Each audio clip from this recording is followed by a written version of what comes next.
অল্পন চট্টোপাধ্যায়ের কলমে আজকের নিবেদন বাসি পার্বণ। উৎসব পার্বণের বিষয়ে আমার মায়ের এক অদ্ভুত দোলাচলি আবেগ কাজ করত। হয়তো দুর্গাপুজোর বেলায় যতখানি উৎসবমুখী হওয়া উচিত ততখানি হতেন না, কিন্তু 4 গুণ উৎসবমুখর হয়ে পড়তেন অন্য কোনো পার্বণে। তবে যতই দোলাজল থাকুক না কেন, বছরের নির্দিষ্ট কিছু পার্বণ উপলক্ষে মা তার পিতৃগৃহে যেতেনই। ভাইফোঁটার নবান্ন বা লবান আর সরস্বতী পুজোর পর সিজানোর দিন ছিল তার মধ্যে অন্যতম। সরস্বতী পুজোর পরদিন বাসি বা ঠান্ডা খাবার খাওয়ার পার্বণ মা শীতলার নামে উৎসর্গিত হলেও আমাদের বীরভূমের মানুষ সেটাকেই বলে সিজানো। আগের দিনের করে রাখা বিবিধ ব্যঞ্জন সহ অন্ন এবং পরমান্ন পিঠা ইত্যাদি খাদ্য সামগ্রী অর্থাৎ ভাত আর বাসি ভাজাভুজি আর তরকারি রোদে উঠোনে বসে খাওয়াই হচ্ছে এই উৎসবের মূল পরিচিতি পর্ব। বাসি খাবার খাওয়া বা সিজানোর দিনের শুরুটা হয় সকালে বাড়ির রান্নাঘরে মা শীতলা পুজো দিয়ে।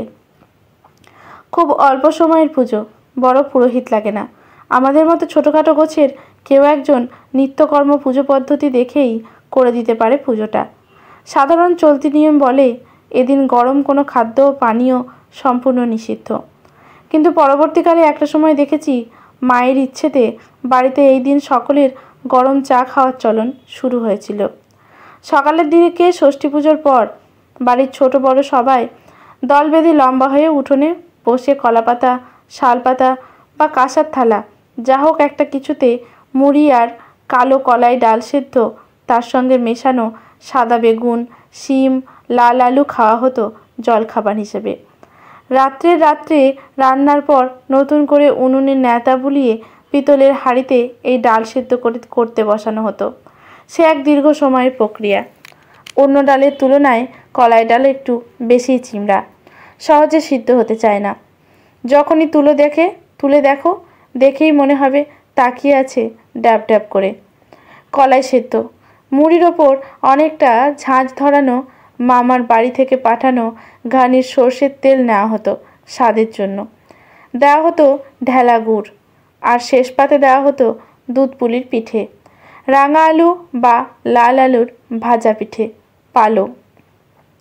এই লাল আলুর ভাজা পিঠেই ছিল আমার কাছে সিজানোর মুখ্য আকর্ষণ। কেউ কেউ কলাই সিদ্ধকে অমৃত জ্ঞান করলেও অনেকেই আবার একটি দানাও খেতে চাইতো না। তাদের কাছে ওই লাল পেলে বিদঘুটে স্বাদের অরুচির খাদ্য বিশেষ ছিল। আমার তো মোটেও ভালো লাগতো না। পিঠের লোভে এবং সবার সঙ্গে বসার আনন্দে বসতাম, কিন্তু একটুখানি খেয়েই হাত গুটিয়ে নিতাম। অপেক্ষায় থাকতাম পিঠের জন্য। মা আমার এই আচরণ ভালোভাবে নিতেন না, রাগে গজগজ করতেন। বলতেন, বছরে একটা দিন এটা খেতে হয়, তাতেও ইচ্ছে হয় না কেন? পৃথিবীর সবাই এদিন এইসবই খায়, শুধু পিঠে খাবো এ কেমন ধারা? একদিন খেলে কি মহাভারত অশুদ্ধ হয়ে যাবে? এর জন্যই তোদের রাড়ির ভূত বলে সবাই। আমরাও তো রাড়ি, আমরা খাচ্ছি কিভাবে শুনি? মায়ের পৃথিবী ছিল নিজের মানুষের বৃত্ত বরাবর, খুব ছোট্ট পৃথিবী।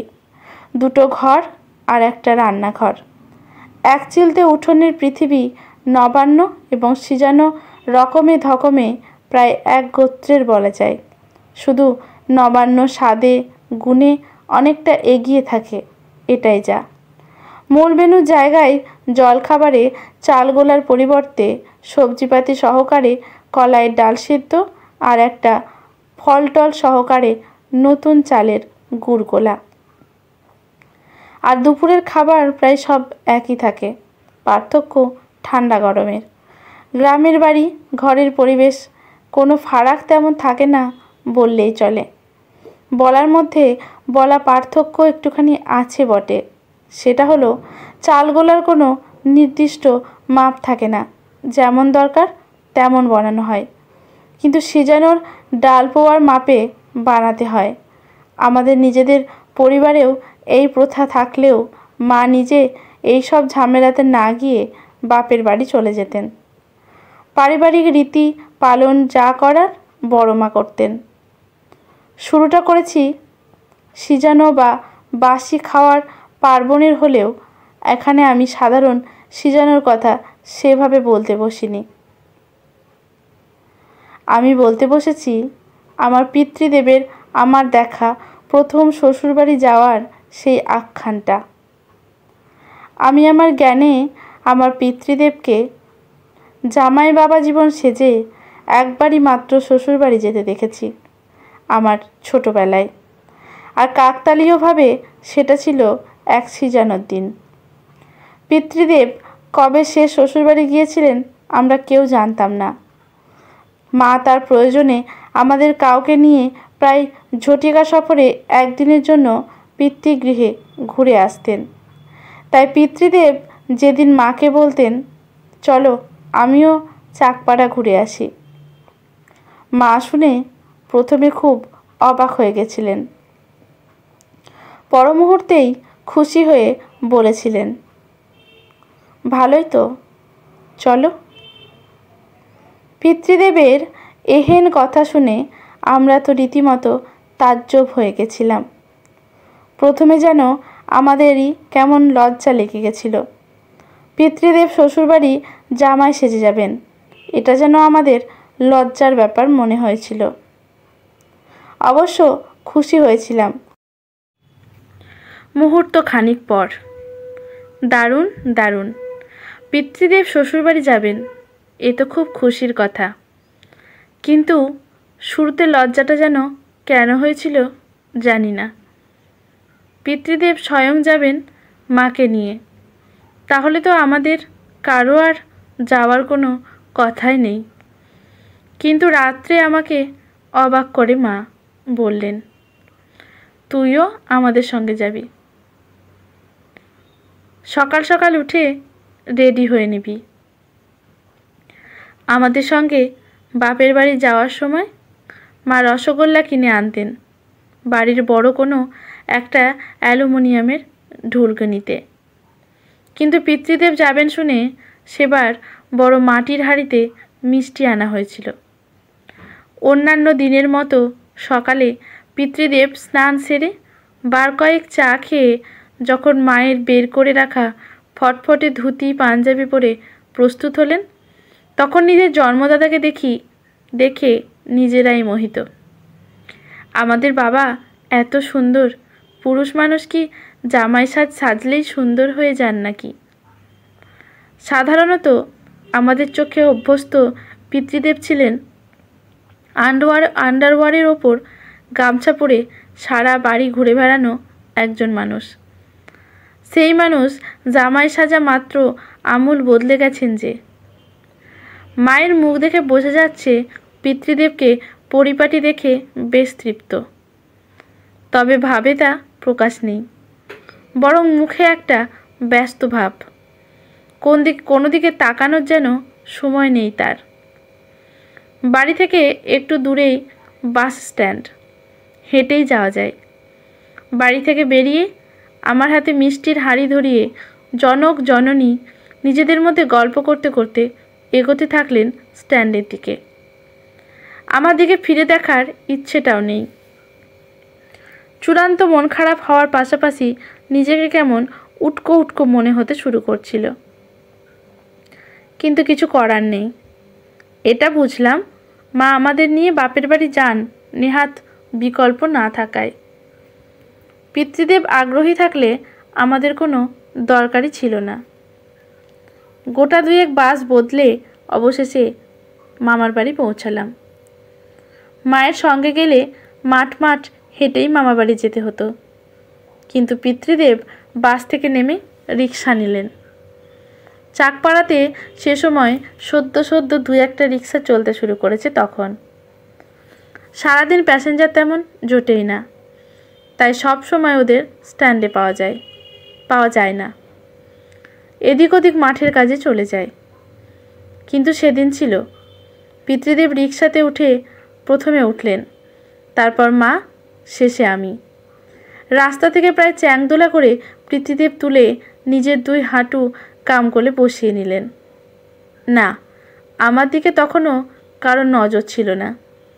নিজেদের গল্পই শেষ হয় না। কত কথা রে বাবা।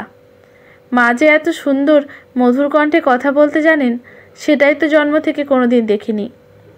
সংসারে যে পিতৃদেবের একটা কথাও পাত্তা দেন না যে মানুষ, সেই কিনা চুপ করে পিতৃদেবের পিছন পিছন অনুসরণ করছেন প্রয়োজন মতো।